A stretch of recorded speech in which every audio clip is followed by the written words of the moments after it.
Olá, meu nome é Manfred Stalk, sou pastor em Jaraguá do Sul, Santa Catarina. Hoje muitos estão celebrando o Domingo de Palmas. Eu gostaria de ler com vocês e meditar algumas partes desse texto bíblico que se encontra em Lucas, capítulo 19, versículos 8 a 40. E dito isto, prosseguia Jesus subindo para Jerusalém. Ora, aconteceu que, ao aproximar-se de Betfagé e de Betânia, junto ao Monte das Oliveiras, enviou 2 de seus discípulos, dizendo-lhes: Ide à aldeia, fronteira, e ali, ao entrardes, achareis preso um jumentinho que jamais homem algum montou. Soltai-o e trazei-o.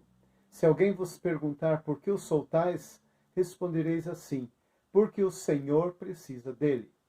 E indo os que foram mandados, acharam segundo lhes dissera Jesus. Quando eles estavam soltando o jumentinho, seus donos lhe disseram: Por que o soltais? Responderam: Porque o Senhor precisa dele. Então o trouxeram, e pondo as suas vestes sobre ele, ajudaram Jesus a montar. Indo ele, estendiam no caminho as suas vestes. E quando se aproximava da descida do Monte das Oliveiras, toda a multidão dos discípulos passou, jubilosa a louvar a Deus em alta voz por todos os milagres que tinham visto, dizendo: Bendito é o Rei que vem em nome do Senhor. Paz no céu e glória nas maiores alturas. Ora, alguns dos fariseus lhe disseram em meio à multidão: Mestre, repreende os teus discípulos. Mas ele lhes respondeu: Asseguro-vos que, se eles se calarem, as próprias pedras clamarão. Queridos, a gente vê que nessa preparação foi necessário alguns aspectos. Um deles, os homens, que tinham que receber a instrução de como escolher um jumento. Era para ter sido um jumento que nunca foi usado antes para um propósito sagrado. Assim a gente vê também quando a arca foi retirada para ser levada para Israel, que era para ser um carro novo, era para ser 2 vacas que jamais carregaram algum peso antes. A gente percebe que esse aspecto sagrado é muito importante. Tem a ver com pureza, tem a ver com jamais ter se contaminado de alguma outra forma. É algo novo, diferente. Havia uma missão nessa preparação toda também. Era para eles buscarem esse jumento na vila mais próxima, para que o Salvador pudesse montá-lo, justamente para cumprir uma profecia de Zacarias 9, versículo 9, que eu vou ler agora. Alegra-te muito, ó filha de Sião, exulta, ó filha de Jerusalém. Eis que aí te vem o teu rei, justo e salvador, humilde, montado em jumento, num jumentinho, cria de jumento. Era para ser dessa forma, para se cumprir essa profecia. Se fosse um rei, na época, eles montariam um cavalo. Mas por que um jumentinho? Um animal mais humilde? A gente nota a diferença. Sobre um cavalo, um rei passaria, mas sobre o jumento passou o príncipe da paz, o homem de paz. Outra profecia que se cumpriu, que foi de Isaías 40, versículo 9. Tu, ó Sião, que anuncias boas novas sobre um monte alto, tu que anuncias boas novas a Jerusalém, ergue a tua voz fortemente, levanta-a, não temas, e diz às cidades de Judá, eis aí está o vosso Deus. E foi junto ao Monte das Oliveiras. E um outro aspecto da preparação foi a obediência. Eles fizeram exatamente como Jesus instruiu. Outra parte que nós vemos nesse texto foi a celebração propriamente dita. As multidões prepararam o caminho dele. Eles espalharam seus mantos sobre o solo onde o jumento estava passando. Colocaram os mantos sobre o jumentinho onde Jesus estava sentado em cima. A gente percebe a importância dos detalhes. Naquele tempo, quando um rei era aclamado, muito tempo antes, aconteceu também de colocarem mantos no chão onde ele iria pisar. Então era uma forma de exaltação, uma forma de louvor, e foi o que fizeram com Jesus. As multidões clamaram o louvor em voz alta. E eu quero ler para vocês o versículo 37 e 38. E quando se aproximava da descida do Monte das Oliveiras, toda a multidão dos discípulos passou, jubilosa, a louvar a Deus em alta voz por todos os milagres que tinham visto, dizendo: Bendito é o Rei que vem em nome do Senhor. Paz no céu e glória nas maiores alturas. Eles louvaram a Deus com o Salmo Pascal. Queridos, quando muitos proclamam Hosana, Hosana, que é uma palavra que está no hebraico e também no latim, que justamente quer dizer salve, salva-nos, te imploramos, tu que habitas nas alturas. Salve agora.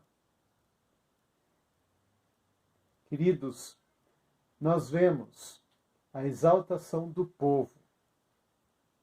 Reconheceram Jesus como Messias, Jesus como o sagrado, como Salvador. O que aconteceu naquele momento? Uma reação contrária por parte dos fariseus.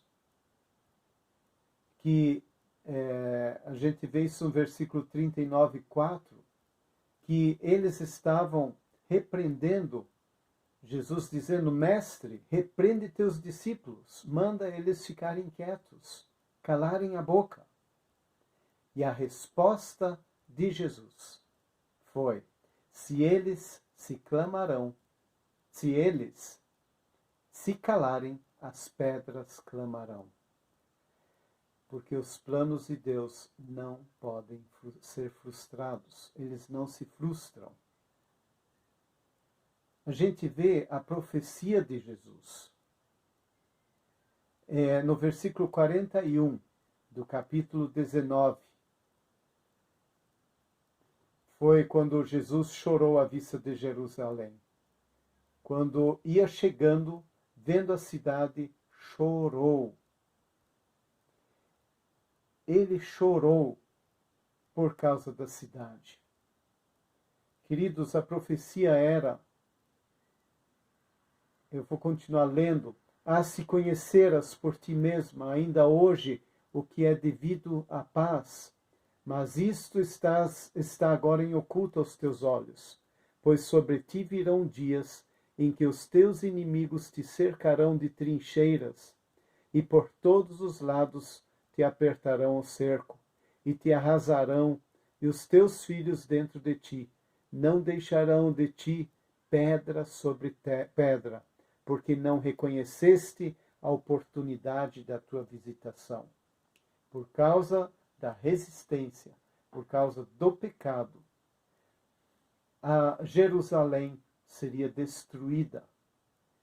Queridos, isso se cumpriu em 70 depois de Cristo, quando os exércitos romanos de Tito e Vespasiano sitiaram Jerusalém por mais de um dia. E realmente foi arrasada a cidade. Queridos, essa predição de que a cidade de Jerusalém seria completamente destruída por seus inimigos se cumpriu. Vemos mais uma profecia se cumprindo. Queridos, foi também um momento da purificação do templo. Nós vemos isso nesse capítulo 19 de Lucas, versículo 45 e 46. Depois, entrando no templo, expulsou os que ali vendiam, dizendo-lhes: está escrito, a minha casa será casa de oração, mas vós a transformastes em covil de salteadores. Então, o que ele faz? Ele entra no templo, expulsa os comerciantes e as suas bancas.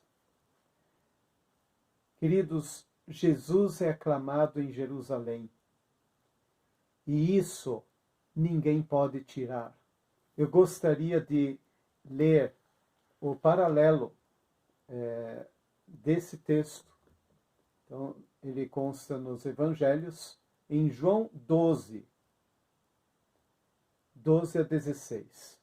Eu vou ler nessa versão, que não deixa de ser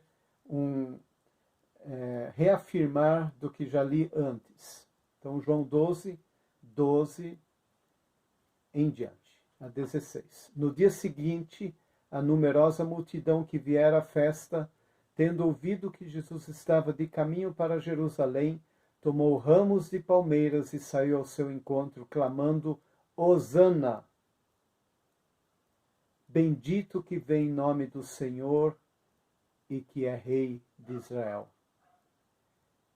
Então, e Jesus, tendo conseguido um jumentinho, montou segundo está escrito: não temas, filha de Sião, eis que o teu rei vem aí, montado num filho de jumenta. Seus discípulos a princípio não compreenderam isso.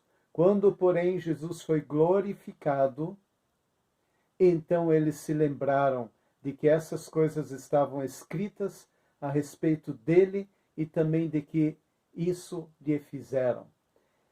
Podem imaginar a alegria dos discípulos em vendo o cumprimento de uma profecia que eles também conheciam? Queridos, nós vemos aqui alguns eventos durante essa entrada triunfal. Queridos, a parada, as pessoas estavam enfileiradas ao lado da estrada para receber Jesus. E a outra parte foi o louvor, quando eles gritaram: bendito o Rei de Israel. Esse evento foi predito em Zacarias 9, versículo 9, conforme eu li antes. Então foi uma profecia que se cumpriu. E aconteceu também a popularidade. Novamente as pessoas seguem Jesus por causa do milagre de Lázaro, que a gente lê anteriormente. E houve ali o protesto dos fariseus, por causa da popularidade de Jesus. O que nós podemos aprender desse texto de hoje? Que Deus tem uma profecia. Deus tem um objetivo para se cumprir em nós. E que Ele é determinado. Ele tem um plano com a tua vida. Ele tem um plano com a minha vida. E Ele fará de tudo para que esse plano se cumpra. Queridos, há uma profecia sobre nós. Ninguém de nós foi criado por motivo nenhum. Tem um objetivo a nossa vida. A tua vida tem um objetivo. Queridos, há um caminho a ser percorrido por nós. Nós temos um caminho e não devemos nos desviar dele. Ninguém tem o direito de dizer: o meu caminho acabou, ou até tirar sua própria vida. coisa que tem acontecido frente ao desespero, de catástrofes, de doenças, de situações penosas. Deus tem um propósito com você. Tem pequenos passos nessa caminhada e instruções que devem ser obedecidos. Será que nós estamos obedecendo a cada passo? Será que nós estamos lembrando dessa importância de nós andarmos o caminho conforme o Senhor quer? Devemos ter uma obediência incondicional, uma submissão, uma humildade, uma submissão a Deus, a obediência à sua palavra. O que temos para oferecer? Aquele povo tinha capas para oferecer. O que é que nós temos? Principalmente o nosso coração deve ser oferecido. Abrir caminho ao Senhor, para que Ele possa reinar na nossa vida, possa caminhar conosco, nos dirigir, nos amparar, nos condicionar para aquilo que precisamos, nos preparando.